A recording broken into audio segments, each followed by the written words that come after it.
आज देखिए आप छोटे छोटे बच्चे हिंसा कर रहे हैं, अपराध में जा रहे हैं। हमारा कई बार आपके जेलों में जाना होता है तो वहाँ देखते हैं कि आधे से ज्यादा जेलों में युवा भरे पड़े हैं। उन्होंने अपनी दिनचर्या बिगाड़ रखी है। पहले के लोगों की जो दिनचर्या थी बड़ी व्यवस्थित थी। आप देखते थे कि वो सुबह 4 बजे उठना, और जब तक लोग अपने और जो ऑफिस के और इसके लिए रेडी होते थे उससे पहले तो उनके ये सारे कार्य जो आध्यात्म से संबंधित थे और जो सारी चीजें पूरी हो जाती थी।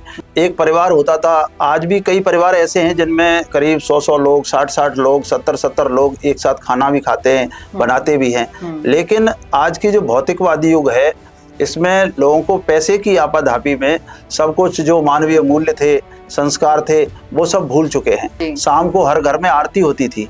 आज आप देखेंगे आरती का तो समय ही नहीं, लोगों का पता ही नहीं आरती के टाइम कहाँ है। यहाँ तक कि आप देखेंगे कि जो कॉलोनी में आज मंदिर है, मंदिर भी इसलिए बनाए गए कि चलो सब लोग शाम को इकट्ठे हों और वहाँ एक संस्कार की बात हो, सब लोग आपस में मिलें, एक दूसरे के सुख दुख की चर्चा करें।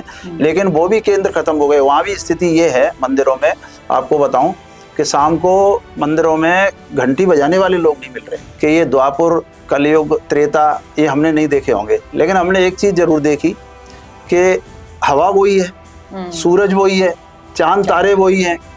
कोई कुत्ते को गधा नहीं कहता, कोई गधे को कुत्ता नहीं कहता, लेकिन एक इंसान है, इस पे सब चीजें कैसे लागू हो गई?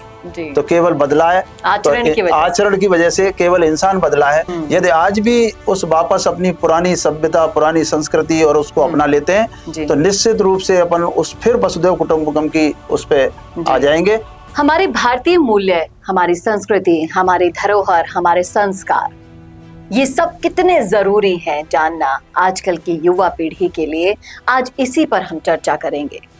क्यों आजकल की युवा पीढ़ी भटक रही है, किन रास्तों पर उनका चलना जरूरी है और सनातन से जुड़कर किस तरीके से आगे बढ़ना जरूरी है, इन सारे सवालों पर आज हम चर्चा करेंगे। नमस्कार, मैं हूं चेतना शर्मा और चर्चा करने के लिए मेरे साथ आज मौजूद है स्टूडियो में एक खास शख्सियत जो सनातन से जुड़े हुए हैं, जो आरएसएस के साथ जुड़कर काम कर रहे हैं अपने धर्म, अपनी संस्कृति के लिए, और बीजेपी कार्यकर्ता भी हैं। राजकुलदीप जी, आपका बहुत बहुत स्वागत है। धन्यवाद। राजकुलदीप जी, जिस तरीके से हम देख रहे हैं हमारे चारों तरफ आजकल के परिप्रेक्ष्य में अपराध इस तरीके से बढ़ रहे हैं, हर तरीके के रिकॉर्ड तोड़ रहे हैं, आप क्या समझेंगे, क्या कहेंगे कि हमारी सनातन संस्कृति इन युवाओं को समझाना कितना जरूरी हो गया है? बहुत ही अच्छा प्रश्न किया है आपने, और जो विषय आज आपने लिया है इसके लिए मैं आपके चैनल का और आपका बहुत बहुत धन्यवाद ज्ञापित करता हूँ। युवाओं की जो दिशा आप बता रहे हैं कि जिस तरह वातावरण युवाओं भ्रमित हो रहे हैं, ये सब ज्ञान और अज्ञान का मामला है। जब व्यक्ति शिक्षित होता है लेकिन वो व्यवहारिक ज्ञान जब उसके पास नहीं होता, केवल किताबी शिक्षा होती है, तो ऐसी घटनाएं होती हैं। जब जो सनातन, जो आपने एक शब्द कहा सनातन, सनातन जिसके कि सार्वभौमिक जो सत्य है, जो हमेशा ही मानव कल्याण के लिए उपयोगी है, ऐसे सिद्धांत, ऐसे नियम जो हमारे महापुरुषों ने दिए, हमारे वेदों ने दिए, हमारे और ग्रंथों ने दिए। तो जब पहले आप देखते थे कि गुरुकुल होते थे, गुरुकुल में एक वो जो पद्धति थी, परंपराएं थी, संस्कार थे, वो उसके माध्यम से बच्चों में दिए जाते थे। लेकिन आजकल क्या है, आजकल किताबी ज्ञान की वजह से केवल एक आपको पैकेज मिल जाए या उस दिशा में बालक जा रहा है। हमारी शिक्षा पद्धति को बदलने की शिक्षा पद्धति को बदलना बहुत जरूरी है और निश्चित रूप से ये बदलनी ही पड़ेगी। क्योंकि आज देखिए आप छोटे छोटे बच्चे हिंसा कर रहे हैं, अपराध में जा रहे हैं। हमारा कई बार आपके जेलों में जाना होता है तो वहाँ देखते हैं कि आधे से ज्यादा जेलों में युवा भरे पड़े हैं और वो बड़ी जल्दी प्रभावित होते हैं जो गलत चीजें होती हैं उनसे। लेकिन जब उनके रिजल्ट आते हैं तब तक स्थिति सब घर परिवार वालों और सबसे बाहर निकल जाती है और वो अपराध की दुनिया में निकल जाते हैं। और जिससे क्या है, जो व्यक्ति समाज और राष्ट्र के लिए उपयोगी होता है वो फिर अनुपयोगी हो जाता है और ये जो वातावरण बन रहा है वो बहुत ही खराब हो जाता है। एक तरफ तो ये हिस्सा है, दूसरी तरफ योग, आयुर्वेद, कर्म, इनको भी फॉलो करने वाले बहुत से लोग हैं। लेकिन जो आजकल की भागदौड़ भरी जिंदगी हो गई है सर, उसके अंदर कैसे इनको हम फॉलो कर सकते हैं, आजकल के युवा फॉलो कर सकते हैं? कुछ नहीं है, केवल जो आज के युवा हैं उन्होंने अपनी दिनचर्या बिगाड़ रखी है। पहले के लोगों की जो दिनचर्या थी बड़ी व्यवस्थित थी। आप देखते थे कि वो सुबह 4 बजे उठना, और जब तक लोग अपने और जो ऑफिस के और इसके लिए रेडी होते थे, उससे पहले तो उनके ये सारे कार्य जो आध्यात्म से संबंधित थे और जो सारी चीज़ें पूरी हो जाती थी। उससे क्या है, उनकी मानसिक, जो कहते हैं कि सुबह ब्रह्म मुहूर्त में उठना, एक सुबह की ठंडी हवाओं का आना जाना, स्वास्थ्य के लिए भी लाभ मिलता था और मानसिक रूप से भी उनको लाभ मिलता था। लेकिन अब बच्चों में आप देखते हैं रात को 3 बजे तक पढ़ते हैं, फिर ये मोबाइल और ये एक्स्ट्रा और भी चीज़ें उसमें, सोशल मीडिया है, उससे प्रभावित होते हैं। फिर वो मैंने देखा है ज़्यादातर किसी भी घर में चले जाओ आप, कोई भी, न तो उनके माँ बाप जगा रहे, माँ बाप इसलिए नहीं जगा रहे क्योंकि उनमें, बच्चों में आक्रामकता हो गई है। वो रात को 3-3 बजे तक जगते हैं। नाम तो पढ़ाई का होता है, लेकिन पढ़ाई के साथ वो मोबाइल और उसमें और भी अन्य अनर्गल चीज़ें देखते हैं, और इससे उनका समय भी वेस्ट होता है। और उनकी एक तरह से दिनचर्या ही बन गई कि सुबह 11 बजे उठना, 12 बजे उठना, 10 बजे उठना। तो जब जो टाइम से काम शुरू नहीं होता तो फिर वो सारा अव्यवस्थित हो जाता है। डिसिप्लिन बहुत जरूरी है लाइफ में। ये अगर हम किसी का भी एग्जाम्पल देख लें, विवेकानंद जी, स्वामी विवेकानंद जी से लेकर जितने भी हमारे बड़े बुजुर्ग हैं, वो जितना डिसिप्लिन से रहते थे उतनी ही अच्छी उनकी लाइफस्टाइल हुआ करती थी। और युवाओं की लाइफस्टाइल बिगड़ने का सबसे बड़ा कारण जो आपने बताया वो यही है सर। एक चीज हम कहते हैं वसुदेव कुटुंबकम, लेकिन आजकल की जो घर की लड़ाइयां हैं वो सड़कों पर आ गई है। आप देखेंगे माँ बेटे का सिर फोड़ रहा है, या फिर बेटा माँ का सिर फोड़ रहा है, या फिर पति पत्नी सरेआम झगड़ रहे हैं। कैसी इन सारी घटनाओं को देखकर हम कैसे वसुदेव कुटुंबकम की जो पद्धति है उस पर आगे बढ़ पाएंगे? वसुदेव कुटुंबकम एक बहुत ही व्यापक विषय है जो हर व्यक्ति को समझना बहुत जरूरी है। आपने देखा, एक परिवार होता था, आज भी कई परिवार ऐसे हैं जिनमें करीब 100 लोग, 60 लोग, 70 लोग एक साथ खाना भी खाते हैं, बनाते भी हैं। लेकिन आज की जो भौतिकवादी युग है, इसमें लोगों को पैसे की आपाधापी में सब कुछ जो मानवीय मूल्य थे, संस्कार थे, वो सब भूल चुके हैं। और केवल अपना पराया, और केवल व्यक्ति अपने तक सीमित रह गया। अपने तक सीमित रहने से क्या है, जो शिक्षा है वो भी उनको उस तरह की नहीं मिल रही, और इससे उनको कई परेशानियों का सामना करना पड़ रहा है। पहले, अब आज देख रहे हैं, आज बच्चे कहाँ जा रहे हैं, क्या कर रहे हैं, कुछ भी नहीं। पहले पूरा भरा परिवार होता था तो उसमें सब लोग बैठ के साथ खाना खाते थे। शाम को हर घर में आरती होती थी। आज आप देखेंगे आरती का तो समय ही नहीं, लोगों का पता ही नहीं आरती के टाइम कहाँ है। यहाँ तक कि आप देखेंगे कि जो कॉलोनी में आज मंदिर है, मंदिर भी इसलिए बनाए गए कि चलो सब लोग शाम को इकट्ठे हों और वहाँ एक संस्कार की बात हो, सब लोग आपस में मिलें, एक दूसरे के सुख दुख की चर्चा करें।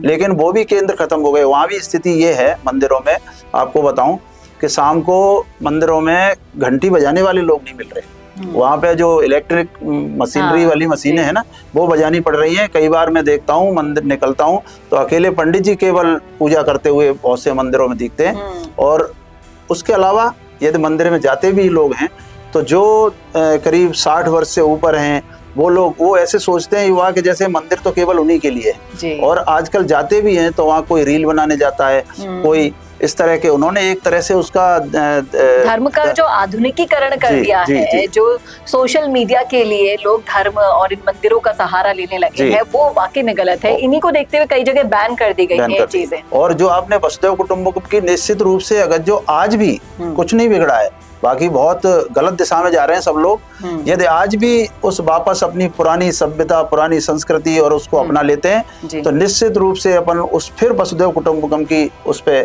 आ जाएंगे, और हमारा देश भी समृद्ध होगा, परिवार भी समृद्ध होंगे। और हर व्यक्ति अपने आप को ठगा सा महसूस कर रहा है, लेकिन केवल एक भौतिकवादी युग में और भाग दौड़ में केवल अंधी दौड़ चल रही है। आगे का पता नहीं है आगे क्या होगा। सर, आजकल के युवाओं को ना सनातन बोरिंग सब्जेक्ट सा लगता है, या फिर जिस तरीके से वो उनकी लाइफस्टाइल को देखते हुए कॉम्प्लिकेटेड साउंड करता है उन्हें। तो सनातन से जोड़ने के लिए युवाओं को क्या करना चाहिए? सनातन से घर से शुरुआत होनी चाहिए। सनातन से जोड़ने के लिए मैं कहता हूँ वो ज्यादा कुछ नहीं करें, ऐसा कोई विशेष वो नहीं है इसमें। वो अपने जो पुराने लोग हैं, अपने माता पिता हैं, उनको भी फॉलो कर लेंगे ना यदि, तो वो उस पूरी परिपाटी में आ जाएंगे। क्योंकि अभी मैं देखता हूँ चारों तरफ पूरे वातावरण में कहीं भी निकल जाए आप, जो बच्चे तो 11 बजे तक गायब हैं, बिल्कुल कॉलोनियां सूनी पड़ी हैं। केवल सुबह टहलने में मिलते हैं वही बुजुर्ग, वही माताएं बहनें वही मिलती है, झाड़ू लगाने में भी वही माताएं बहनें मिलती हैं, लेकिन नए युवा कहीं भी किसी उसमें नहीं है। यदि वो केवल उनके साथ टाइम से उठ जाएंगे और निश्चित रूप से उनका भी अनुसरण कर लेंगे, तो वापस कोई ज्यादा बिगड़ा नहीं है कुछ भी, लेकिन वो हो ही नहीं पा रहा है किसी तरह से। सब अव्यवस्थित चल रहे हैं युवा, किसी तरह की कोई सोच भी नहीं रहे, और जब सोचेंगे तो निश्चित रूप से ये सब काम हो जाएगा। पाश्चात्य सभ्यता और संस्कृति का बुखार इस कदर चढ़ा है सर कि हम खुद के भारतीय मूल्य और संस्कारों को भूलते हुए जा रहे हैं। अभी भी कुछ नहीं बिगड़ा है, जिस तरीके से सर ने कहा है, अभी भी सब कुछ सही हो सकता है, सिर्फ अपने घर के बड़े बुजुर्गों के नियम फॉलो करने की जरूरत है। सर, जिस तरीके से आजकल सब कुछ फास्ट हो जाता है, डिजिटल जमाना आ गया है, इस डिजिटल के दौर में अपराध भी तेजी से बढ़ रहे हैं, तो आपको क्या लगता है कि ये जो सनातन धर्म के वैल्यूज हैं उनकी कितनी और ज्यादा महत्वपूर्णता बढ़ जाएगी और ज्यादा महत्वपूर्ण हो जाएंगे कि ये वैल्यूज मिले ही मिले, नहीं तो जो घोर कलयुग है जिसकी हम हमारे बड़े बुजुर्गों से कल्पना सुनकर ही थरथरा जाते हैं, वो बहुत नजदीक दिखाई देने लगता है। क्या है, जब जो मैं बता रहा था आपको कि भौतिकवादी युग, भौतिक में केवल उसको पैसा और ये जो बाहरी आवरण है वही दिखाई दे रहा है, लेकिन हम जब मानवीय मूल्यों पे चलेंगे, जब हम प्रकृति का संरक्षण करेंगे, प्रकृति भगवान का रूप है, जब मनुष्य नहीं आया था उससे पहले उसने सारी व्यवस्थाएं कर दी हैं जी। आप देखिए कि कितनी प्रकृति उसने सुंदर बनाई है कि हमारे आने से पहले हमारे लिए यहाँ अनार की व्यवस्था कर दी, किस किस तरह से उसमें दाने डाले हैं। हमारे आने से पहले अंगूर में रस कौन भर रहा है, हमारे लिए कितने अच्छे अच्छे पुष्प आप देख रहे हैं, किस किस तरह के कलर के हमारे लिए उपलब्ध कराए। उस ईश्वर की बड़ी कृपा है हम पर, और कहते हैं कि बड़े भाग्य मानव स्तन पावा। सबसे पहले तो बड़े भाग्य से तो मानव शरीर मिलता है, और उसको आप देखेंगे किस तरह व्यक्ति गंवा रहा है। और अभी आपने देखा होगा कि अभी जैसे लोग जनरल में अभी स्थितियां ये हो गई हैं समाज में कि लोग इंसान को गलत सलत बोलने लग गए। कोई गलत काम करता है तो उसको कहते हैं अरे ये तो देखो क्या कुत्ते जैसा व्यवहार कर रहा है, अरे देखिए ये क्या गधे जैसा व्यवहार कर रहा है, क्या देखिए ये सुअर जैसा व्यवहार कर रहा है। अब लोग कहते हैं कि कलयुग, द्वापर, त्रेता युग। मैं तो आपको एक बात बताना चाहता हूँ कि ये द्वापर, कलयुग, त्रेता ये हमने नहीं देखे होंगे, लेकिन हमने एक चीज जरूर देखी कि हवा वही है, सूरज वही है, चांद तारे वही हैं। कोई कुत्ते को गधा नहीं कहता, कोई गधे को कुत्ता नहीं कहता, लेकिन एक इंसान है, इस पे सब चीजें कैसे लागू हो गई? तो केवल बदला है आचरण की वजह से, केवल इंसान बदला है। और जब इंसान सही हो जाएगा, असल में जो भगवान ने अपनी कृति बनाई, अपनी कृति भेजी यहाँ पर, उसने इस सारे संपूर्ण सृष्टि की जिम्मेदारी देके उसको भेजा था कि तुम्हें गौ की भी सेवा करनी है, कुत्ते की भी करनी है, इस प्रकृति का भी संरक्षण करना है, नारी का सम्मान भी करना है, वन्य जीवों का भी संरक्षण करना है, जो उसका इकोसिस्टम है उसको अपना पूरा व्यवस्थित करना है। लेकिन ये सब चीज जो बिगाड़ी है वो इस मनुष्य ने ही बिगाड़ी है, और उसी का परिणाम जो आज हम सब देख रहे हैं वो उसी का परिणाम है। आप देख रहे हैं आज किस तरह कहाँ बाढ़ आ रही है, कहाँ पहाड़ पिघल रहे हैं, लोग दोहन करते जा रहे हैं। लेकिन एक गीत मुझे याद आता है कि देश हमें देता है सब कुछ, हम भी तो कुछ देना सीखें। देने का भाव तो खत्म हो गया है, केवल लेना ही लेना प्रकृति से। केवल आप देखेंगे 4-4, 5-5 मंजिल वो बिल्डिंगें बना दी, सारे पहाड़ों को तोड़ के यहाँ लगा दी। तभी प्रकृति का ज्यादा दोहन जितना तेजी से हुआ है, उतना ही विनाश भी तेजी से मनुष्य देख रहा है।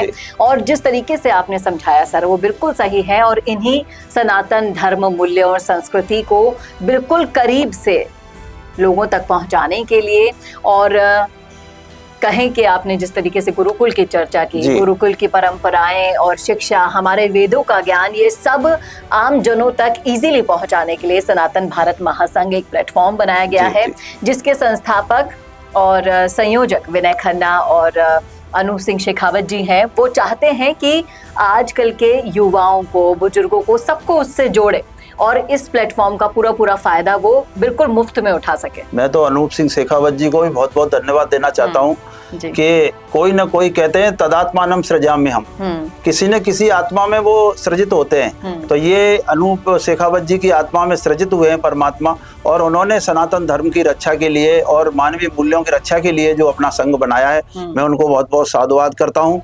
और लोगों से भी कहता हूँ कि जो भी राष्ट्र हित में या मानवीय मूल्यों के हित में जो भी कार्य कर रहे हैं, उनको भी साधुवाद करता हूं, और आपके चैनल का भी बहुत बहुत साधुवाद करता हूं, क्योंकि जब तक जिसको कहते हैं कि लोकतंत्र का चौथा स्तंभ मीडिया, आप लोग भी इसको जब तक मैं देखता हूं बहुत से चैनल और चीज़ों को दिखाते रहते हैं, लेकिन आप ऐसे सामाजिक मूल्यों को लेकर और कई राष्ट्र हित के मुद्दों को लेकर इस तरह चर्चाएं करती हैं, तो आपके चैनल का भी बहुत बहुत साधुवाद है। और अनूप शेखावत जी जो इस सनातन संघ को चला रहे हैं, उनका भी बहुत बहुत साधुवाद है। आपका भी बहुत बहुत शुक्रिया सर, इन मुद्दों पर अपनी बेबाक राय रखने के लिए। इस दिशा में सनातन के साथ और भी जुड़कर हम आगे काम करते रहेंगे। और जिस तरीके से आपने हमारे धर्म, संस्कृति, संस्कार, मूल्यों के बारे में सुना है आज तक के वीडियो में, आज भी हमने उसी पर बात करी, लेकिन दूसरे परिप्रेक्ष्य में करी। कैसा लगा आपको? कमेंट करके जरूर बताइएगा। और ऐसे ही सनातन से जुड़े हुए मुद्दों पर वीडियोस देखने के लिए हमारे चैनल को सब्सक्राइब जरूर करें। नमस्कार। जय श्री कृष्ण।